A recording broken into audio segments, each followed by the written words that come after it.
नमस्कार दोस्तों, स्वागत है आपके अपने YouTube चैनल में। तो आज हम टॉपिक करेंगे एमिशन कंट्रोल का। तो ड्राइवर इंजन स्टैटिक के लिए बहुत ही इम्पोर्टेंट चैप्टर है, तो आप इस चैप्टर को देख लें।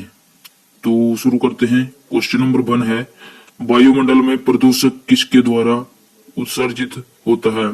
फ्यूल टैंक से, कार्बोरेटर से, क्रैंक केस से, ये सभी। आंसर है इसका ये सभी।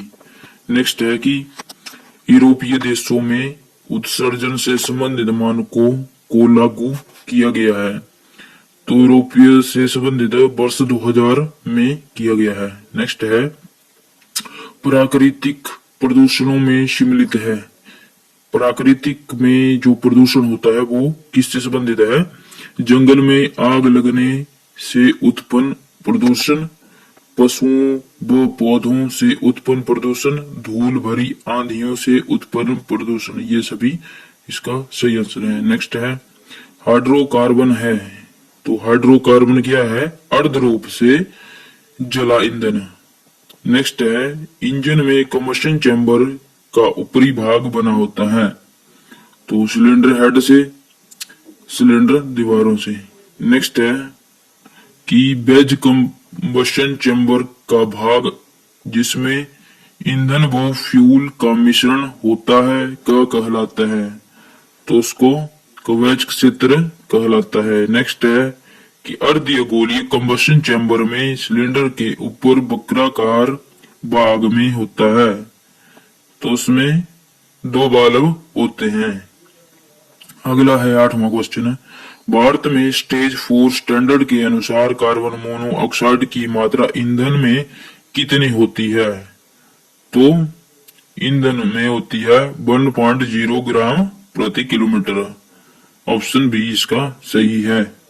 अगला है, वाहन उत्सर्जन नियंत्रण से क्या आशय है?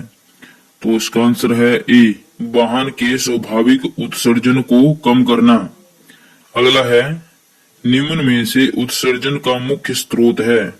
उद्योग, वाहन व परिवहन, ए और बी दोनों। सी इसका सही है।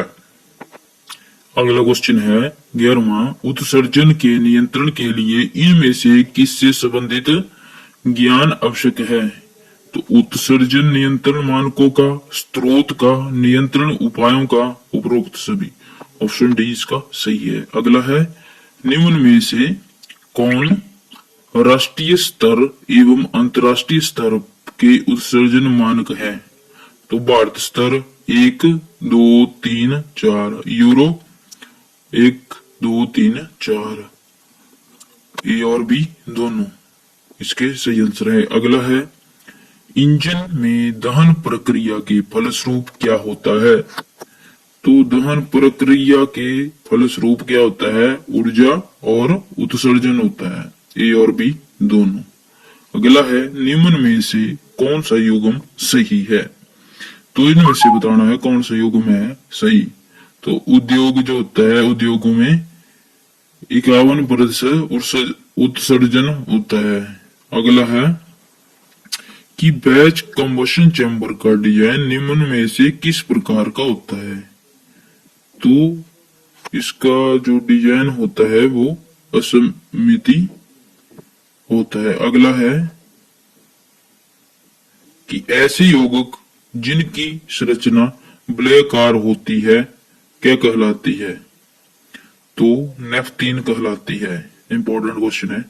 अगला है, निम्न में से कौन अत्यधिक उत्सर्जन निकास का स्रोत है? हाइड्रोकार्बन, कार्बन मोनोऑक्साइड, ए और बी दोनों। ऑप्शन सी इसका सही है। अगला है, निम्न में से इंजन के उत्सर्जन निकास के मुख्य प्रदूषक कौन है? तो CO और NOx। ऑप्शन सी इसका सही है। अगला है कि उत्सर्जन उत्पत्ति के लिए हाइड्रोकार्बनों को क्यों उत्तरदायी माना जाता है?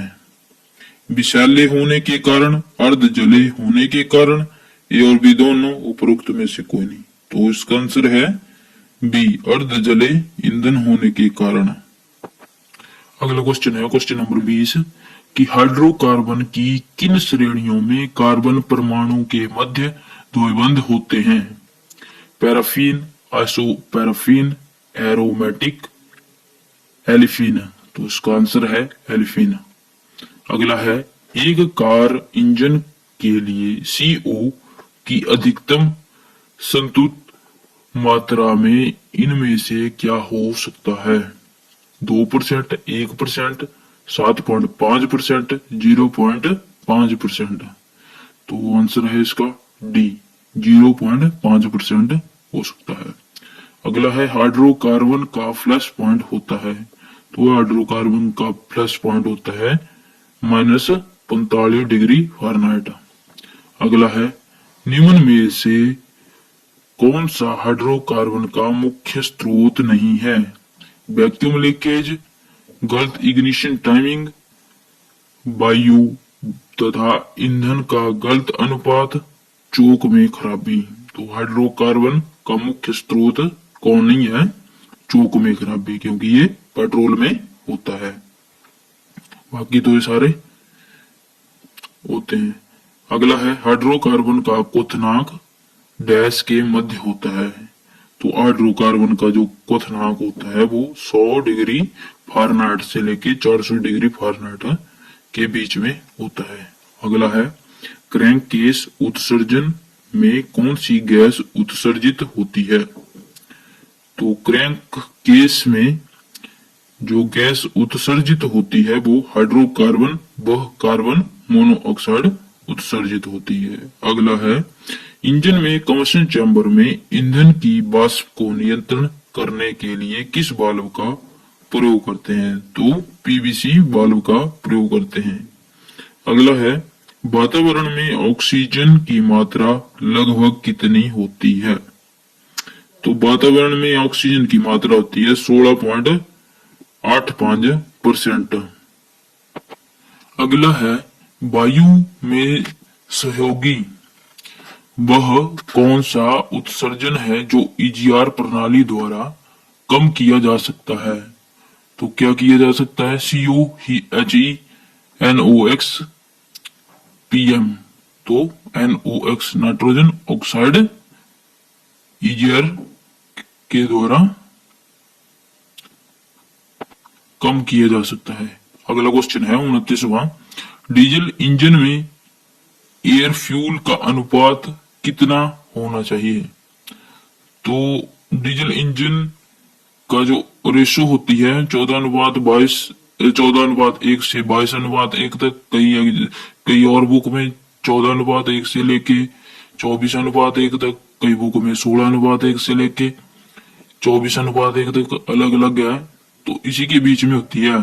तो इसका आंसर है 14.7:1। अगला है प्रथम कैटालिटिक कन्वर्टर का निर्माण किया गया।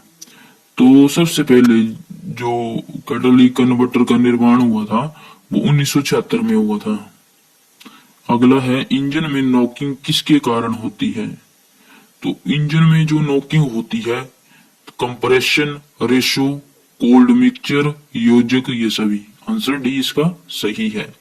अगला है उत्प्रेरक परिवर्तक का प्रयोग मुख्यतः किस प्रकार के इंजनों में किया जाता है? तो उत्प्रेरक परिवर्तक का प्रयोग इंटरनल कंबशन इंजनों में किया जाता है। अगला है एग्जॉस्ट स्ट्रोक के दौरान बेलन के अंदर वातावरणीय दाब डैश होता है। तो क्या होता है? ऊपर होता है।